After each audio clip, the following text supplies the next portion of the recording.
찬송과 신령한 노래들로 서로 화답하며 너의 마음으로 주께 노래하며 찬송하며. 아멘. 우리가 지금 5번째 직접 화법의 찬양을 살펴봅니다. 자, 우리 앞에 배웠던 거 한번 잠깐 우리가 복습하고 지나가겠습니다. 예배 이 찬양과 경배 우리가 살펴보고 있습니다. 예배 두 번째 찬양과 경배, 제일 첫 번째로 살펴본 것이 찬양과 경배는 최고의 형태의 예배다. 찬양과 경배는 그 자체가 예배입니다. 찬양과 경배는 살펴봤고요. 두 번째로 찬양과 경배의 정의. 찬양과 경배의 정의가 뭐라 그랬죠? 찬양과 경배의 정의, 여성이 잠 깨야지 딱 허리 딱 떼고 찬양과 경배의 정의. 찬양과 경배는 하나님이 행하신 놀라운 일들로 인하여 하나님께 찬사를 드리고 하나님 그분으로 인하여 기뻐하는 것, 요게 찬양 경배의 정의입니다. 하나님께서 행하신 놀라운 일들로 인하여 하나님께 찬사를 드리고 하나님 그분 자신으로 인하여 기뻐하는 것. 자, 세 번째가 하나님의 영광을 보는 것이 찬양과 경배의 핵심입니다. 하나님의 영광을 보는 것이 찬양과 경배의 핵심입니다. 네 번째로 찬양과 경배는 오직 하나님의 영광을 위한 것입니다. 오직 하나님의 영광을 위해 찬양하려고 하면 무엇이 갖춰야 된다? 사람을 위한 것이, 사람을 위해 하지 않는 것이 같이 가야 됩니다. 그래서 우리는 여러분, 찬양과 경배든 말씀이든 무엇이든지 사람에게 보이려고 하는 거 아닙니다. 보이려고 해서 안 됩니다. 사람에게 보이려고 해서 철저히 하나님께만 영광을 올려드리는 것이 되어야 됩니다. 자, 오늘 5번째 직접 화법의 찬양입니다. 찬양 경배할 때 중요한 거 직접 화법입니다. 이 직접 화법이란 말이 무슨 말이냐면,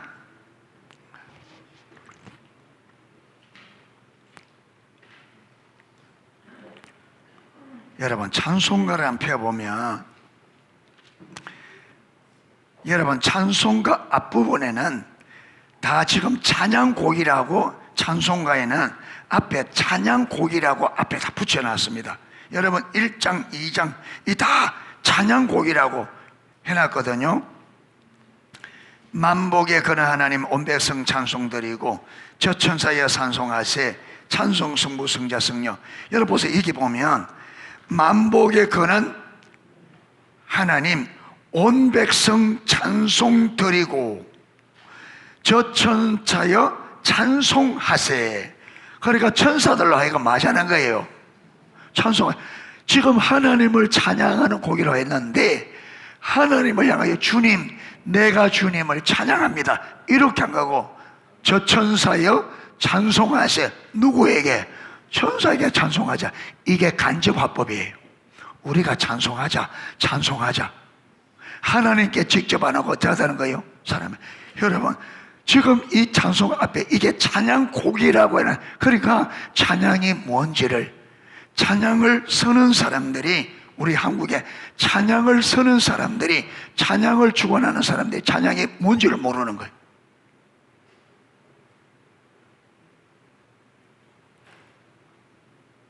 자, 그 다음 2장 찬양 성부 성자 성령 삼위일체께 영원 무궁하기까지 영광을 마세 돌리세. 누구에 하는 거예요? 사람들에게. 이게 이러려면 찬양 성부 성자 성령 성삼위 하나님께 영원 무궁하기까지 영광을 돌립니다. 하나님께 그렇죠. 요래돼야 돼. 영광을 돌리세. 그게 모르는 거예요.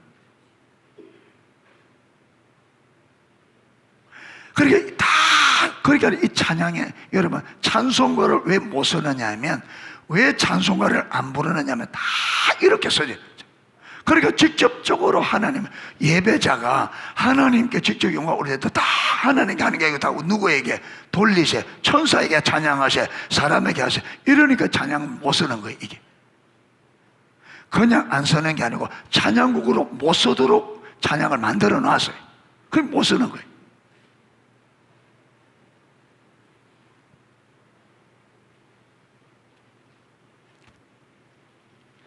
그런데 3장은 좀 낫습니다. 성부, 성자, 성령, 찬송과 영광을, 여기도 찬송과 영광을 돌려 뭐해서 보내세.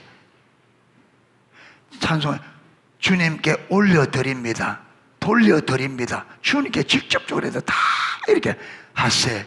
어떻게 하세? 저렇게 하세. 다 사람에게 우리가 돌리세. 어떻게? 그렇게 찬송을 못 부르는. 예. 찬송을 안 부르니까 찬송이 잘못돼서가 아니라 이렇게 전부 다 간접 화법으로 찬송을 쏘놓으니까.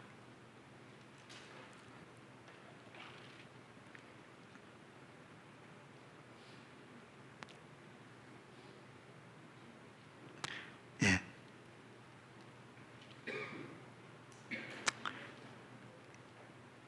자, 4장에는 성부, 성자, 성령 영원히 영광을 받으옵소서 요래돼야 됩니다. 여기 직접 합법으로 태초부터 지금까지 또 길이 영원 무궁 성삼위 하나님께 영광. 요게 이제 4장은 제대로 된 거예요. 또 5장은 보면 이 천지가 만물들아 복 주시는 주 여호와 전능 성부 성자 성령 찬송하고 마세 찬송하세 요래 돼요. 그 다음 목소리 6장 목소리 높여서 주 찬양하여라. 영광과 권세와 존귀와 위엄을 온 누리 다스리시는 만왕의 왕께마다 돌려라. 다 이렇게. 그래서 아마 이걸 또 가사를 또 직접 합보로 바꾸면 왜 또 찬송어를 마음대로 바꾸냐 또 이래 나올 거죠.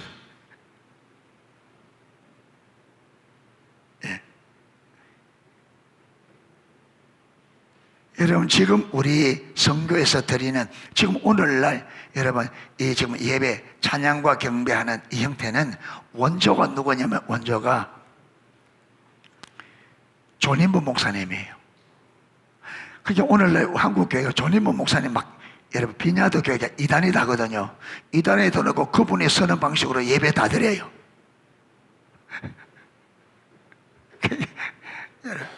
그게 웃긴 거예요. 그게 모르니까 이래 모르니까.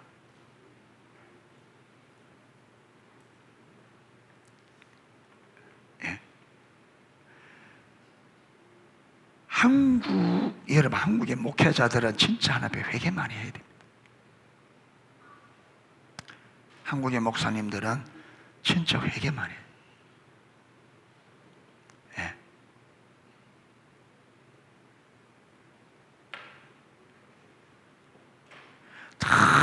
뭐 여러분 알아보고 여러분 정직함과 진실함이 없어요. 누가 잘못됐다 이러면 무엇이 잘못됐지 알아보고 해야 되는데 누가 잘못돼도 그 말만 듣고 잘못됐다 그래요. 여러분 미국에서는 존인보 목사님이 미국에 가장 영향을 100년 동안에 가장 영향을 많이 끼친 책 50권을 뽑았는데 거기에 존인보 목사님 책이 2권이 들어가 있습니다. 여러분 그 언제부터 언제까지 미국 100년 기독교 역사에 가장 영향을 많이 준 책 50권을 뽑았는데 그게 존인보 목사님 책이 2권이 들어가 있습니다. 그런데 한국에서는요 그런 분을 이단이라 그래요. 한국에는 목회자들은 자기인데 안 맞으면 이단이라 그래요.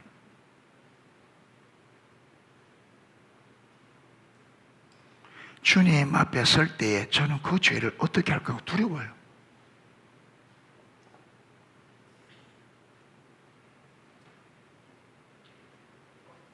여러분 소문만 듣고 하면 안 됩니다. 소문만 듣고 알아보고 직접. 베레아 성도들은 사도 바울이 전에도 그게 성경적인가에 뭐 했다고요? 다 살펴보았습니다. 사도 바울이 전하는 말도 이게 진짜 성경이가 잘 살펴보고 이 작업이 필요합니다. 예. 성도님들이 너무 그런 작업 없이 무조건 내인데 그냥 내게 은혜 되면 이게 무엇이 잘못된다 그러고 그냥 은혜 받는다고 가다가 이상하게 빠져버리고 기준이 없어요. 기준이. 성도님들 기준이 없어요. 무엇이 옳은지 그런지를 여러분 이게 판별할 수 있는 기준이 있어야 되는데 성경적인 기준이 없다 보니까 여러분 신천지도 좋다, 통일교도 좋다, 난리도 난리다.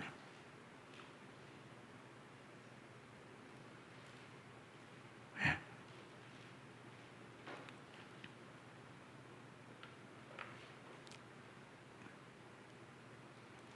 전인부 목사님이요, 목회를 여러분 일반적인 목회를 잘 하셨어요. 원래 이분이 색소폰 연주자예요. 색소폰 연주자. 여러분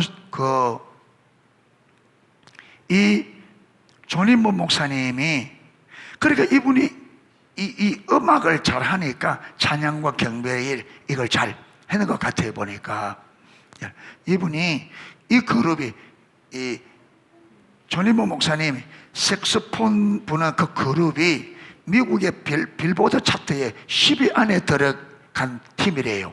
그게 대단한. 그런데 그걸 내리게 하고 목회자로 부른 거예요. 목회자로 해가 여러분 자리 미국에서 성도가 500명이 될 정도로 그 목회 잘한 거죠. 그런데 교회를 2번이나 하나님께서 그만두게 합니다. 그래서 이 2번이나 그만두게 하면서 어디로 방향을 돌리냐 하면 여러분 치유사역으로. 그래서 두 번째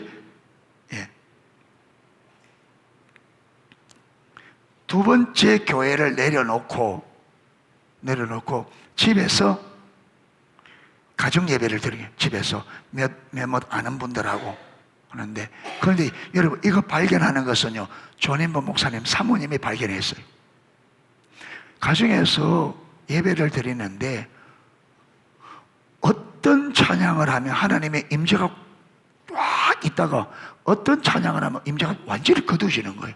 처음에는 몰랐겠죠. 근데 계속 하다 보니까 이상하다. 어떤 찬양을 하면 하나님 임재가 확 내렸다, 어떤 찬양 부르면 확 그치는 거예요. 그래서 전인부 목사 사모님이 하나님의 임재가 있는 곡하고 임재가 있을 때와 없을 때 이 곡을 쫙 보니까 하나님의 임재가 있는 거군요. 직접 화법으로 찬양하는 찬양이 있더라는 거예요. 그러니까 직접 화법으로 찬양하면 임재가 있다가 간접 화법으로 임재가 확 거두는.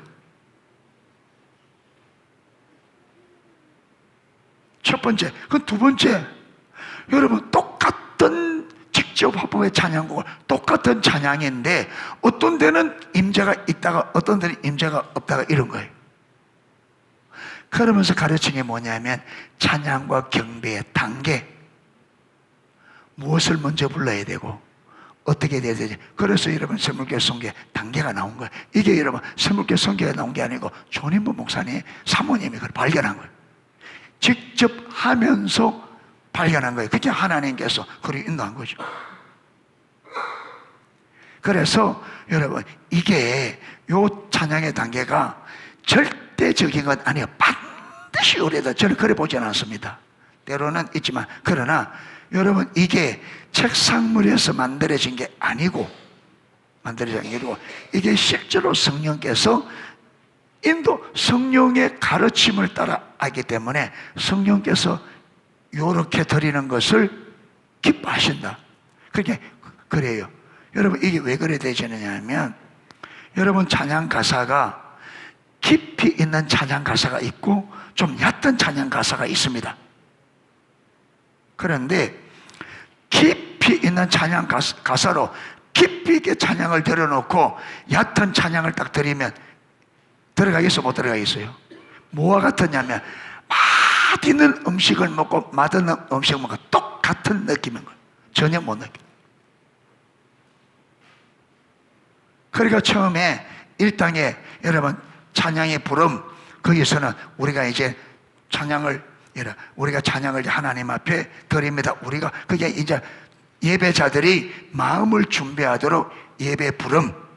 그 다음에 이제 예배 또 그렇게 되어졌으면 들어가야 되는데, 그때는요 두 곡을 부를 때 그게 얕은 게, 하나님을 찬양하되 조금 얕은 단계를 먼저 부르고 그 다음 단계, 이게 찬양 가사가 더 하나님을 찬양 깊이 있는 찬양으로 찬양곡을 선정해야 되는 거예요.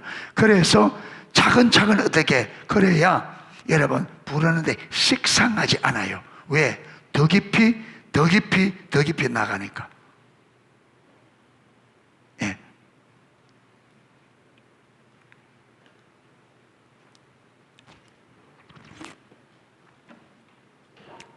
제가 농속교회 와서 몇 년 만에 간지 모르겠어요. 세무교성이 만나기 전에요.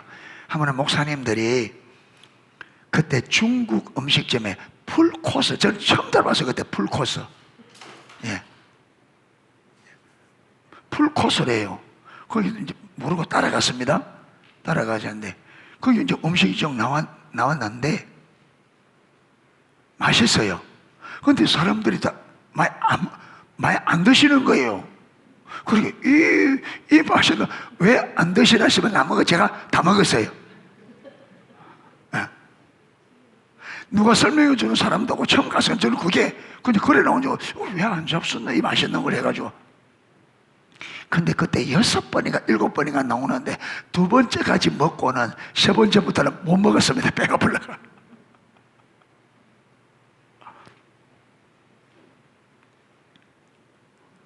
거기 나올 때 갈수록 어떤 게 나와요? 갈수록 맛있는 게 나와요. 그래서 저는 제일 맛없는 거 잔뜩 먹고 2번째로 배 차버리고 3번째부터는 그래서 목사님들에게 내가 뭐라 하도 못하고 촌스럽다. 지금 같으면 내가 왜 안 가르쳐 주냐 좀 할 텐데 그때는 체면 때문에 말도 못하고. 찬양곡도 그래. 갈수록 깊이가 있어야 되지. 여러분 이게 처음에 그렇게 처음부터도 깊이 부르면 깊이 들어갈 수도 잘 없어요. 그렇죠? 처음부터 깊이. 그러니까 갈수록 점점 깊이. 예. 예. 그렇게 되셔야 돼요.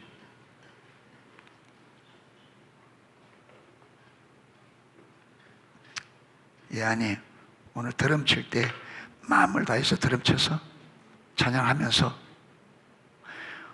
머리가 15도 기울어져가 막 이러시.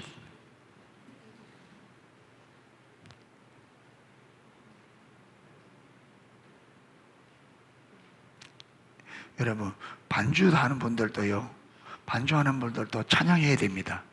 마음을 다해 찬양해야 성령의 인도를 받을 수 있어요. 그래야 똑같이 가게 되어 있습니다. 왜 여러분 이게 강조해도 왜 이게 못 알아듣느냐 하면 이론적으로 듣고 안 됩니다. 같이 찬양하고 같은 성령 안에 있으면 어디에 힘이 들어야 되고 언제 강조 다 알게 되어 있습니다. 이게 딱 하나가 되게 되어 있습니다. 하나가 모두 다 하나님 딱 바라보고 찬양하면 한 성령이기 때문에 성령의 임재는 인도를 받고 있으면 딱 같이 마음이 같이 가게 되어 있어요. 힘있게 들어갈 때 같이 들어가게 되고 힘 빠질 때 같이 빠지게 되고 소리 낮출 때 같이 낮추게 되고 딱 하나 되게 되어 있습니다. 왜 따로 곡박 되느냐? 찬양 안 하고 연주만 하게 됩니다. 그거는 찬양하는 게 연주. 입 딱 닫고 이것만 하고 있으면 연주하는 거지. 같이 찬양하고 온 마음으로 거기에 들어서 예배해야 돼요. 예배하셔야 돼요. 연주하면 안 됩니다. 예배해야 됩니다. 모두가 예배자로 써야 돼요. 그래야 마음이 맞아집니다. 예배.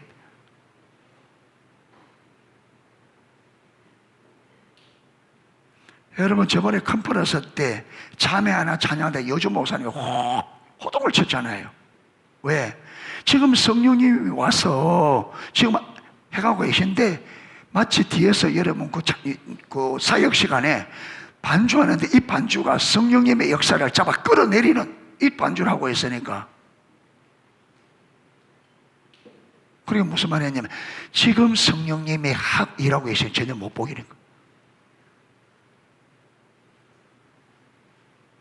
여러분 지금 성령 하나님이 이 예배를 인도할 때 이거 못하면 너 뭐하느냐? 예배를 방해하게 되는. 방해. 이러면 이제 엇박자 나오게 돼 있고 찬양이 이상하게 돼버린다.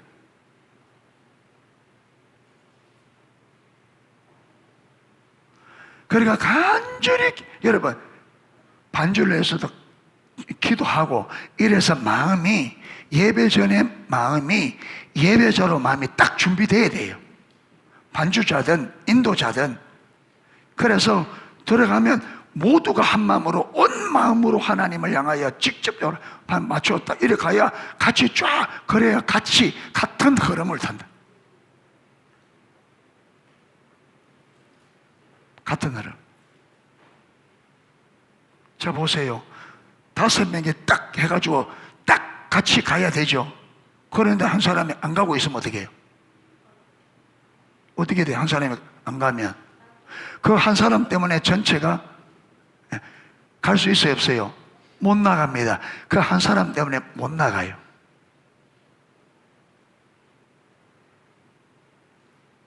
그러니까 저와 여러분도 마찬가지.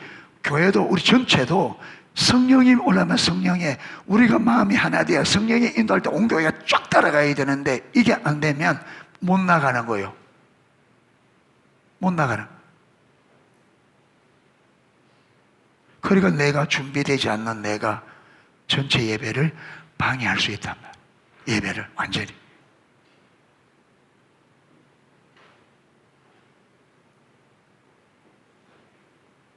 그러니까 우리가 예배에 대한 이해가 안 돼 있어. 내가 예배가 뭔지를 모르니까 그래야 돼요. 예배가 뭔지. 예. 예. 그래서 찬양 인도자는 찬양 함께할 팀들에게 기도하도록 해야 돼. 기도해야 돼. 한 주간 동안 기도해야 돼요. 반주를 위해서. 찬양 인도자도 맞아.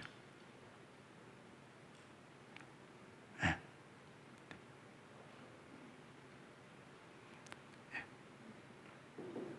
그래서 그랬잖아요. 아까 예배가 뭐라고? 찬양과 경배가 최고의 형태의 예배, 최고의 예배인데 이게 안 돼버리면 이게 안 돼.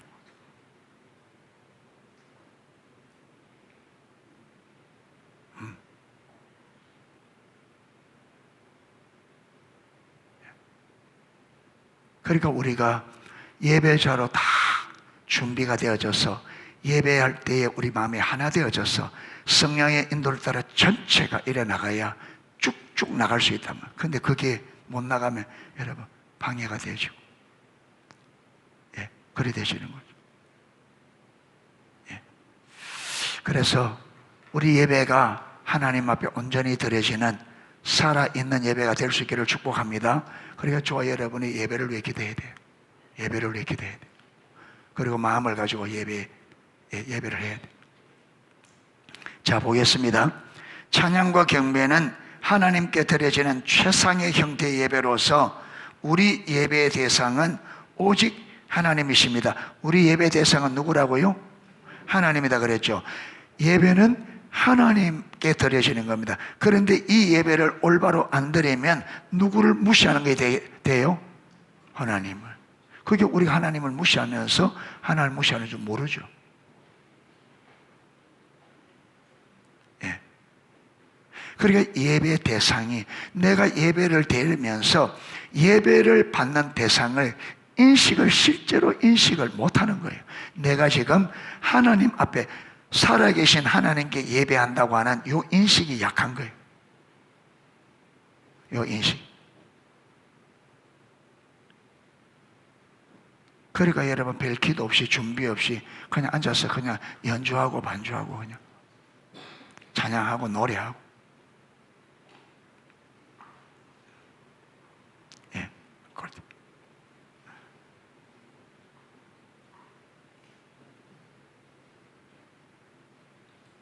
그러므로 그분께 직접 우리의 찬양과 경배를 드리는 직접 화법의 찬양이 중요합니다. 조님모 목사님 사모님 그랬잖아요. 직접 화법의 찬양을 부르다 성령님이 임재하셨다가 간접 화법을 딱 부르니까 확 그치는. 그러죠. 하나님 앞에 세워놓고 자기들끼리 찬양하세요 하고 있으니까 어떻게 되겠어요?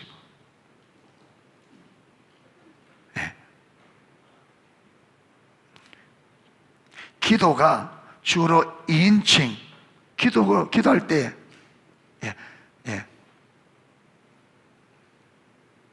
우리가 2인칭으로 다 하나님 이렇게 해주시고, 저렇게 해주시고,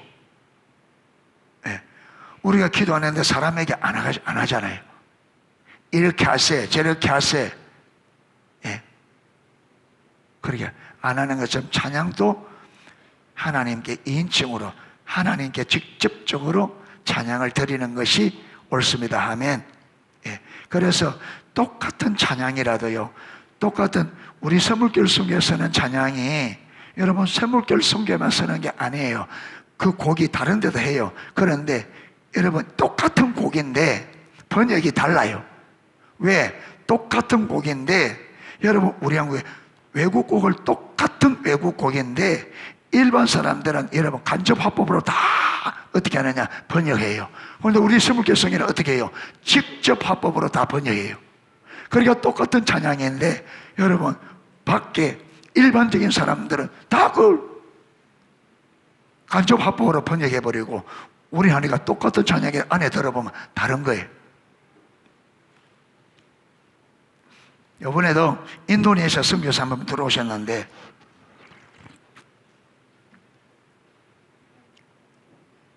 찬양을 많이 알아요.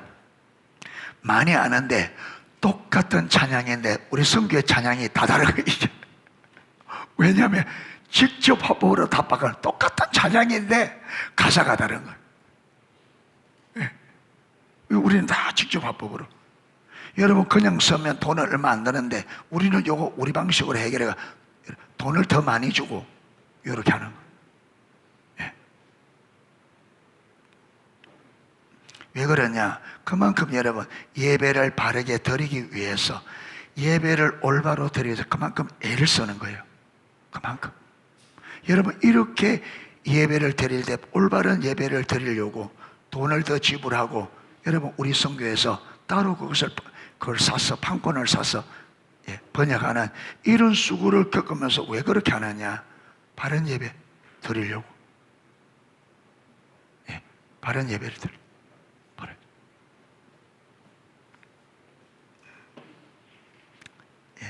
즉 하나님께 직접적으로 말하는 대화인 것처럼 찬양과 경배도 직접적으로 드리는 예배입니다. 그래서 우리가 에베소서 5장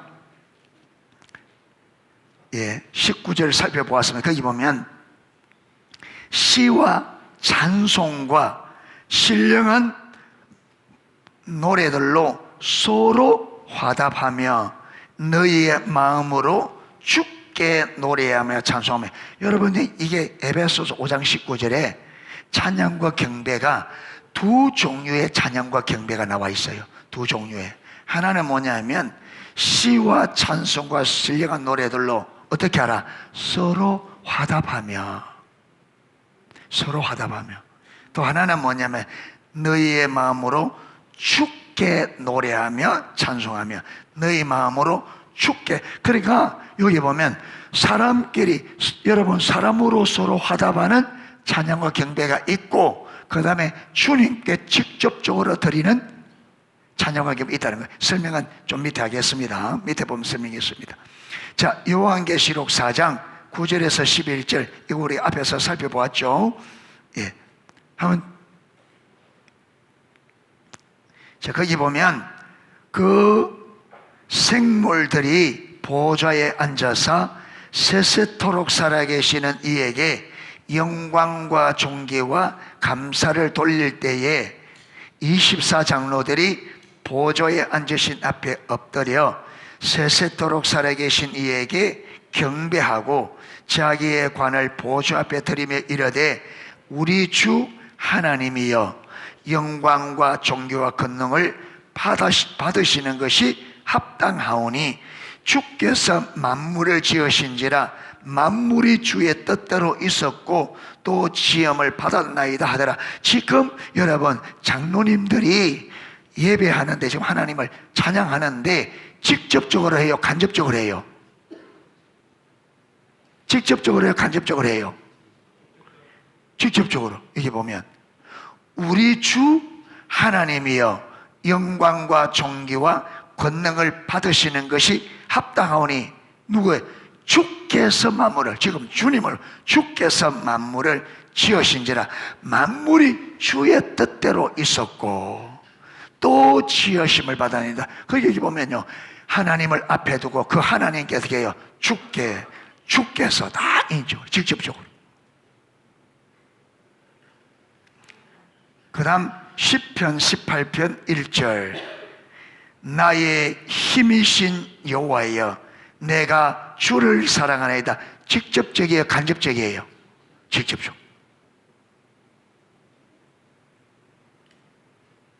자, 여기 보면 에베소서 5장 19절은 두 가지 종류의 찬송적 찬양과 경배에 대해서 언급하고 있습니다. 하나는 성도들 사이에 서로 화답하는 시와 찬송과 신령한 노래들로, 그리고 우리가 서로 보면서 여러분 하나님의 행하심을 인하여 우리가 찬송을 돌립시다. 하나님은 이렇게 했습니다. 하나님은 이렇게 했습니다. 여러분 우리가 사람들을 보고 할 수 있어요, 이렇게. 그래서 우리는 주로 간접 화법을 언제 써요? 예배 부름으로. 예, 간접 화법. 예, 처음 예배가 시작될 처음에 간접 화법으로. 그런데 예배가 본격적으로 딱 들어가면 이제 직접 화법으로 해야 돼, 예배를. 자, 이런 종류의 찬양은 하나님의 위대하심과 하나님의 크신 은혜와 사랑에 관해서 서로 간증하고 나누는 성격의 찬양이라 할 수 있습니다. 이것을 여러분 하나님의 행하심을 사람들에게 하는 것을 복음송이라고 합니다. 복음. 왜 복음송이라느냐 하면 하나님이 하신 일을 노래에 담아서 누구에게? 사람들에게. 그래서 이걸 복음. 그게는 하나님 되심을 노래에 담아서 사람들에게 전달하는 이걸 복음을 전하듯이 하니까 복음송이라 그래요. 그런데 하나님을 찬양과 경배는 하나님 그분께만은 찬양과 경배를 드리는 것이 찬양과 경배. 그래서 사람에게 하는 것은 은밀한 의미에서, 사람에게 하는 것은 복음송, 하나님께 드리는 것은 찬양과 경배송. 여기 구별됩니다. 여기 구별됩니다.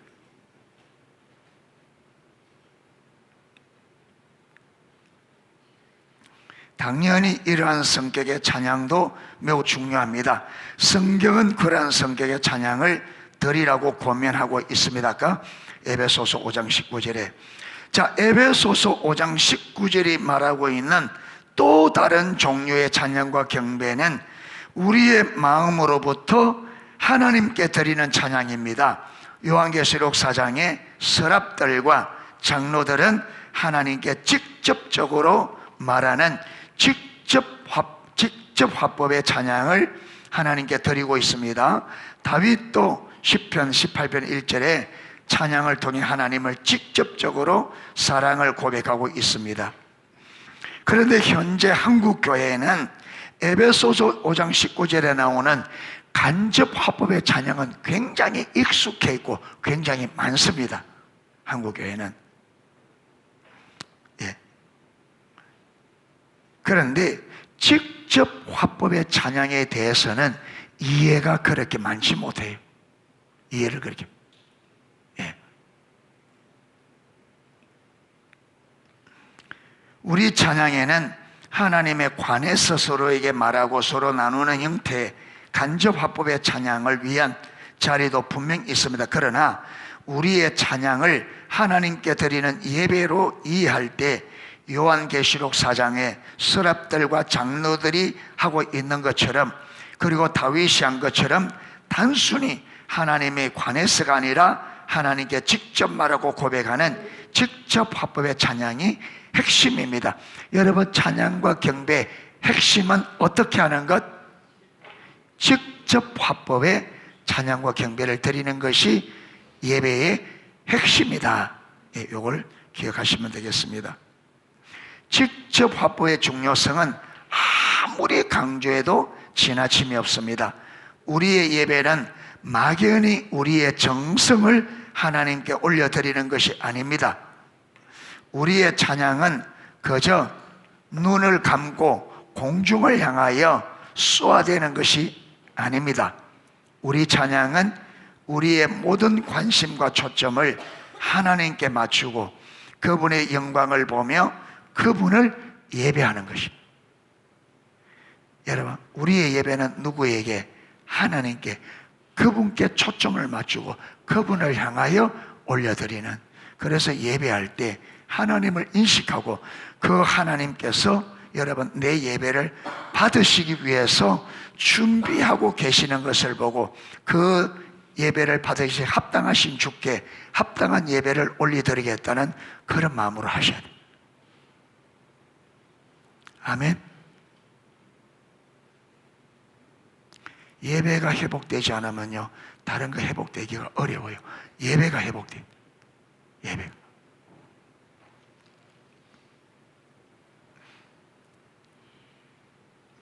단순히 그분에 관해서 노래하는 것이 아니라 그분께 직접적으로 찬사를 드리고 사랑을 고백하고 그분께 노래를 통해 예배 드리는 것입니다. 그래서 찬양과 경배는 뭐로 해야 된다? 예, 직접 화법에 찬양을 해야 된다. 무슨 말인지 이해가 되시죠? 예, 직접 화법에. 여성이 이해해서 어떻게 찬양과 경배는 어떤 화법으로?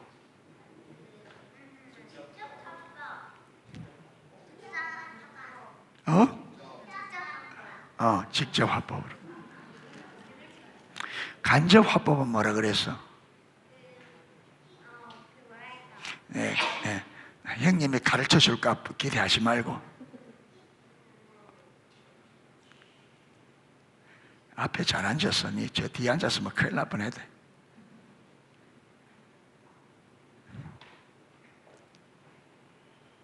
간접 화법은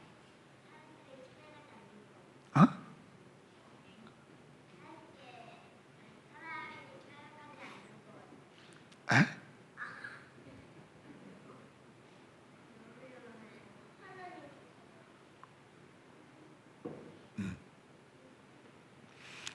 사람들에게 찬양합시다. 찬양해요. 사람들에게 찬양하자고 사람들에게 말하는 게 간접 화법. 직접 화법은 하나님께 주님, 내가 주님을 찬양해요. 예, 이렇게 돼. 이제 예.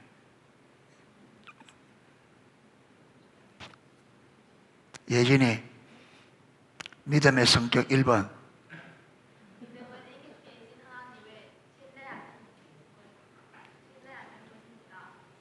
뭐? 2번. 3번. 누구게? 다시 그것도 딱 맞춰서. 4번. 5번.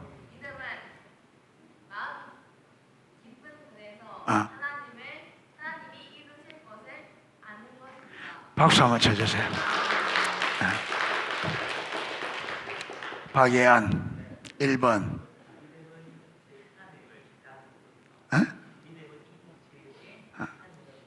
또박또박이 2번.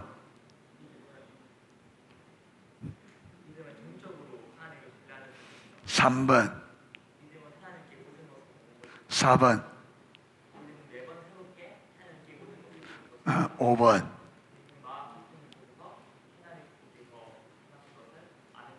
예, 잘했습니다.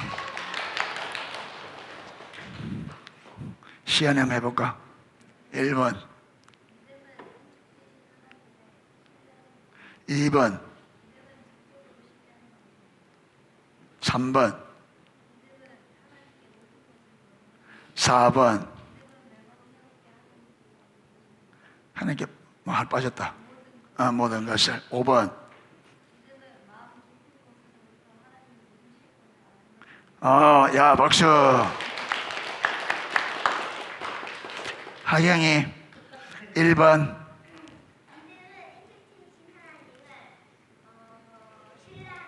이 번.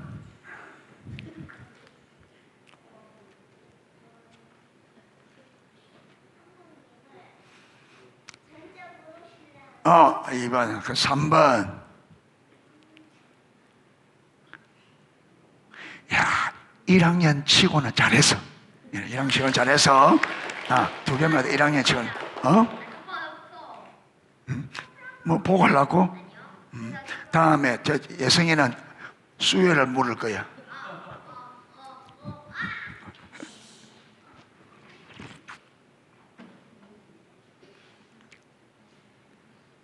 자, 찬양과 경배의 자세. 찬양과 경배의 자세. 찬양과 경배는 그 자체가, 이제 잘 들으셔야 돼요. 이게 찬양과 경배는 그 자체가 하나님께 드려지는 최상의 형태의 예배이기 때문에 찬양과 경배에서 가장 중요한 부분은 곡조도 멜로디도 음정도 박자도 꾀꼬리 같은 목소리도 아닌 찬양과 경배의 자세입니다. 찬양과 경배에서 가장 중요한 게 뭐라고요? 자세입니다. 자세. 자세만 올바로 되면요, 여러분, 연주가 조금 실력이 없어도 여러분, 찬양은 실력으로 하는 게 아니에요.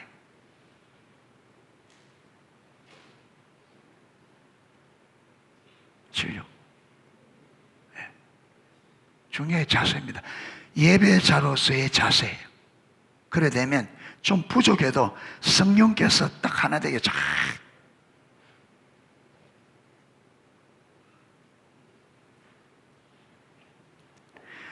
중국에 가면요, 악보가 없어요.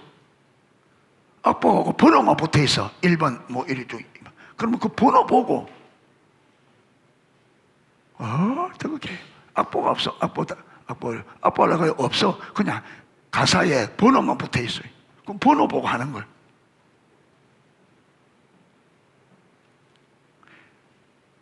찬양, 누가 하나 찬양을 지으면 뭐 1절, 2절을 쓰면 여러분 거기다 은혜가 되는 사람이 또 3절 갖다 붙여. 또 부르다가 은혜 되는 사람도 갖다 붙여. 이래가지고 15절, 16절, 19절, 20절 한 번 부르는데 30분. 은혜 받는, 은혜 받다 한 번 더 합시다. 1시간.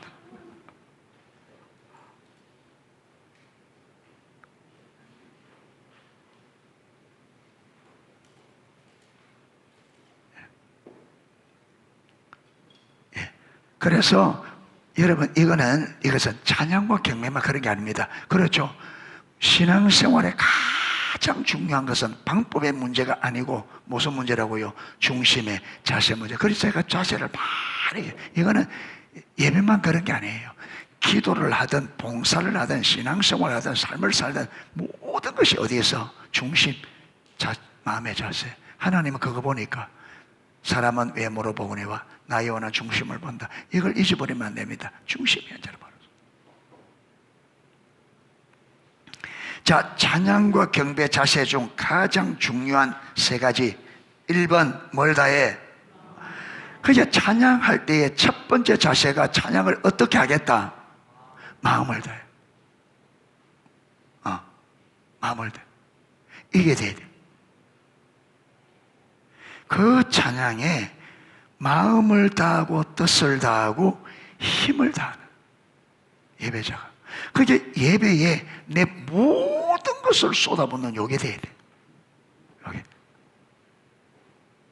그런데 여러분, 이게 안 된단 말이에요. 이게. 요게. 이게 안 되니까 온갖 생각들, 여러분, 졸음도 오고 잡생각도 나고, 이게 예배가 안 돼. 왜? 그게 내가 마음을 다해 안 해. 마음을 다해. 예배는 핵심이 마음을 다해. 두 번째가 십자가의 공로만을 의지해서 나가야 한다. 세 번째, 삶이 예배로 드려져야 된다. 자, 첫 번째, 마음을 다해 하나님을 찬양합니다. 마음을 다해. 자, 시편 34편 18절. 예. 책에 좀 적어 왔어요. 이걸 적어 와야 되는데, 시편 34편 18절에는 이렇게 기록되어 있습니다. 여호와는 마음이 상한 자를 가까이 하시고 중심으로 통회하는 자를 구원하시는도다. 여호와는 누구와 가까이 한다고요? 마음이 상한 자를 가까이 하시고 중심으로 통회하는 자를 구원하신다. 이게 시편 34편 18절. 자, 이사야 57장 15절. 15절. 지극히 존귀하며 영원히 거하시며 거룩하다 이름하는 이가 이와 같이 말씀하시되, 내가 높고 거룩한 곳에 있으며 또한 통회하고 마음이 겸손한 자와 함께 있나니, 겸손한 자의 영을 소생시키며 통회하는 자의 마음을 소생시키려 함이라. 하나님께서 누구와 함께 한다고요? 통회하고 마음이 겸손한 자와 함께 있다. 왜 그런 자와 함께 한다고요? 마시려고, 그런 사람들의 영을 마시려고, 소생시키려, 회복시키려고.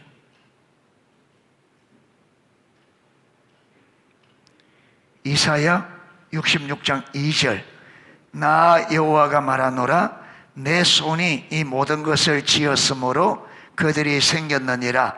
물은 마음이 가난하고 심령에 통회하며 내 말을 듣고 떠는 자, 그 사람을 내가 돌보려니와. 돌아보겠다. 이 말은 보호하겠다.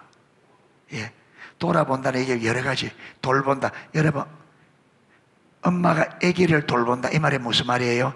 아기의 모든 것을, 그렇죠, 필요하면 먹여주고, 입혀주고, 돌본다는, 그게 하나님이 돌아본다는 말, 우리 삶의 전 삶을 만나는 거예요. 전 삶을 돌보신다. 어떤 사람에게? 심령에, 마음이 가난하고 심령에 통회하며 하나님 말씀을 듣고 떠는 사람을, 내가 그 사람을 돌아보겠다. 그러면 이게 없으면 하나님 돌아본다, 안 돌아본다?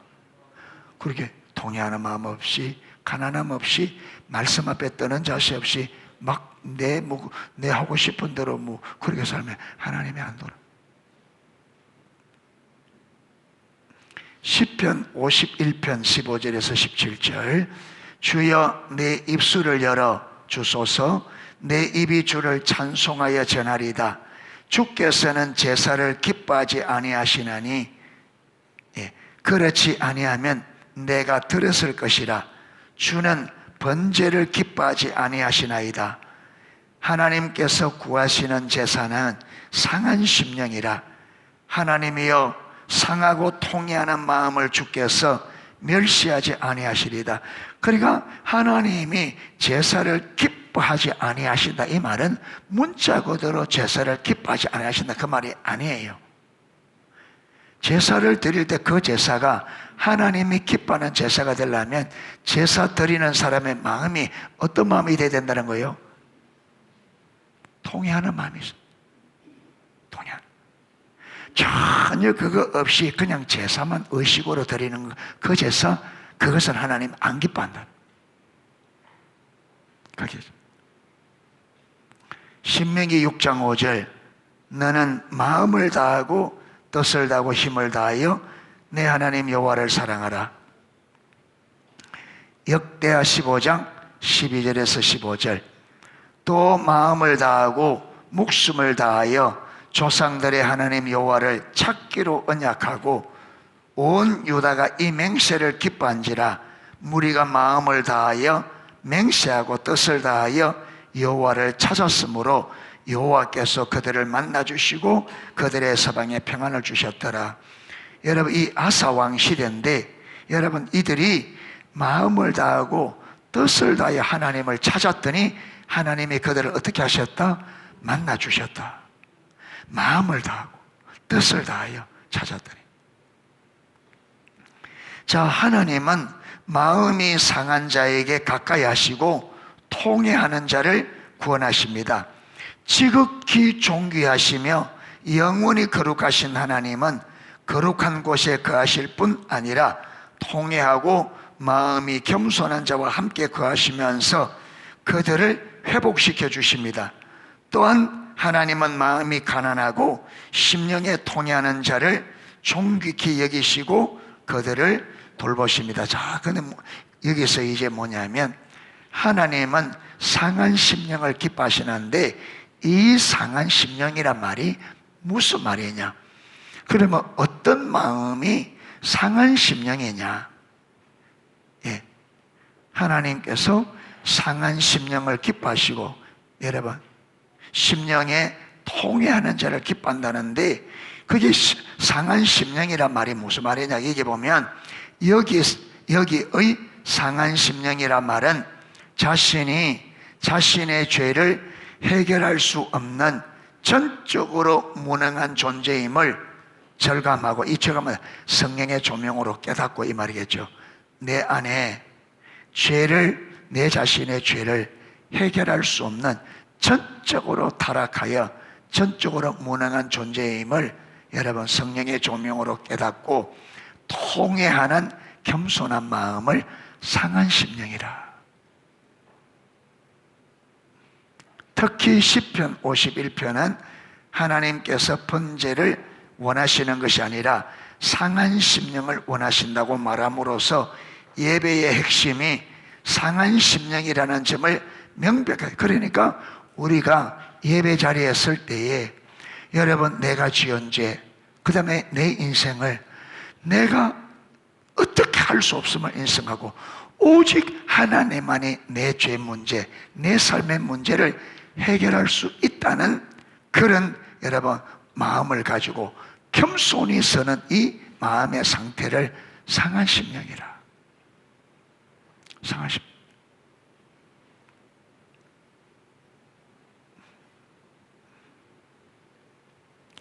그래서 예배의 핵심은 여러분 이 상한 심령이 핵심이라는 거예요. 주님, 주께서 은혜를 베풀지 아니하시면 내가 죄를 이길 수 없고 내 삶에 지금 와 있는 이 문제를 주님만 해결할 수 있습니다. 주님만이 나의 유일한 구원자입니다. 그래서 겸손한 마음으로 정말 하나님의 은혜가 아니면 안 되는 것을 내가 인식하고 그 하나님만이 할 수 있기에 그 하나님 앞에 겸손하게 엎드리는, 이게 상하십니다.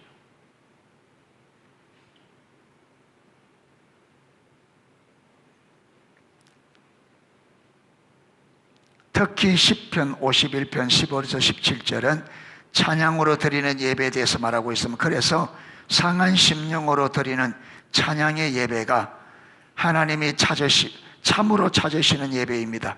이처럼 우리의 예배에서, 우리 찬양에서 가장 중요한 것이 뭐라고요?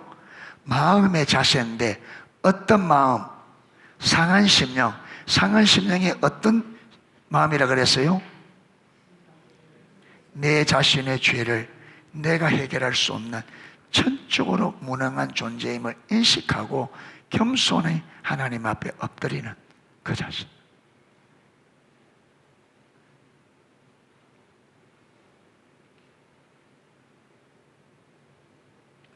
우리는 우리 하나님 여호와는 모든 것에 근원 되시는 오직 한 분이신 유일한 하나님이시기 때문에 우리는 우리의 마음과 뜻과 힘을 다하여 하나님을 사랑해야 합니다. 다시 말해서 우리의 전 존재로 하나님을 사랑해야 합니다.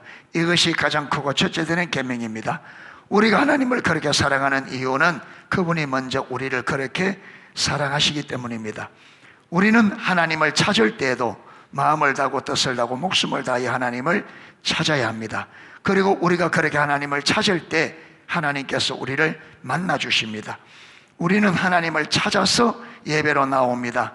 우리는 하나님을 사랑하기 때문에 하나님을 예배합니다. 그러므로 우리의 예배에서 가장 중요한 자세 중 하나는 우리가 마음을 다하여 하나님을 예배하는 것입니다.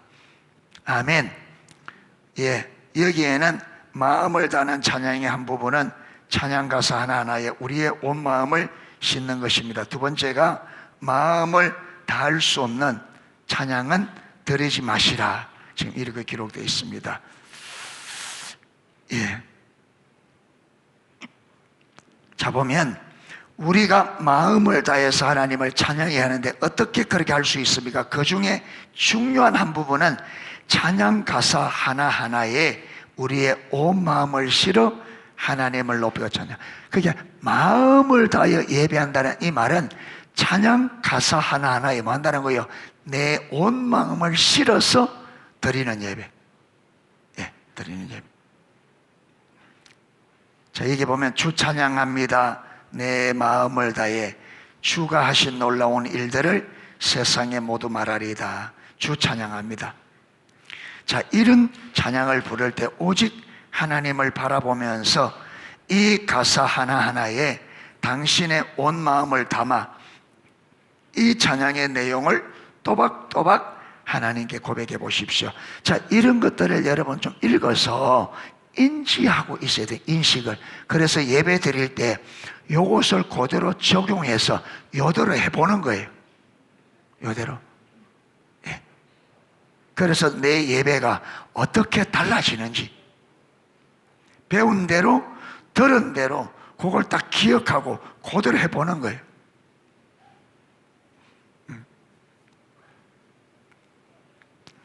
자, 마음을 다할 수 없는 찬양은 드리지 마십시오. 여주보 목사님의 여러분 뭐랄까요? 마음이 그렇습니다. 이 무슨 말이냐? 찬양과 경배는 우리의 마음을 다해 드리는 예배이기 때문에 저는 우리 교회 성도들에게 온 마음을 실어서 하나님께 드릴 수 없는 찬양이라면 하지 말라고 권합니다. 그러니까 찬양 드릴 때에 온 마음으로 찬양 드릴 수 없는 찬양은 드리지 마라. 자, 이 말이 무슨 말이냐? 예를 들어 예배 시간에 나의 모습, 나의 소유 하나님 앞에 모두 드립니다라는 찬양을 드리고 있다고 가정합시다. 거기에 자기 모든 소유나 주도권을 아직 하나님께 드리지 못한 성도가 있습니다.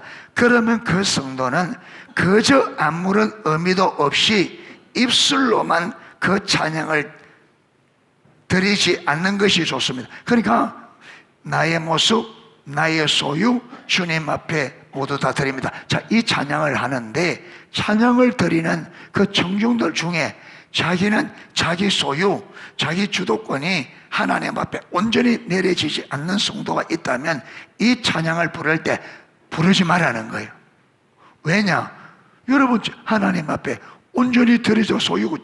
소유가 내려지지 않고 드리지 않는데 부르면 입술뿐인, 그게 뭐냐면 자칫 잘못하면 내가 찬양을 부르면 뭐하고 있어요? 거짓이 될 수 있다. 전혀 안 내려졌네. 예, 나의 소유가 전혀 안 내려졌는데 나의 모습, 나의 소유 주님 앞에 모두 드립니다. 그거 아니잖아요. 예, 이거는 입술뿐인 예배가 되고 거짓말이 된단 말이에요.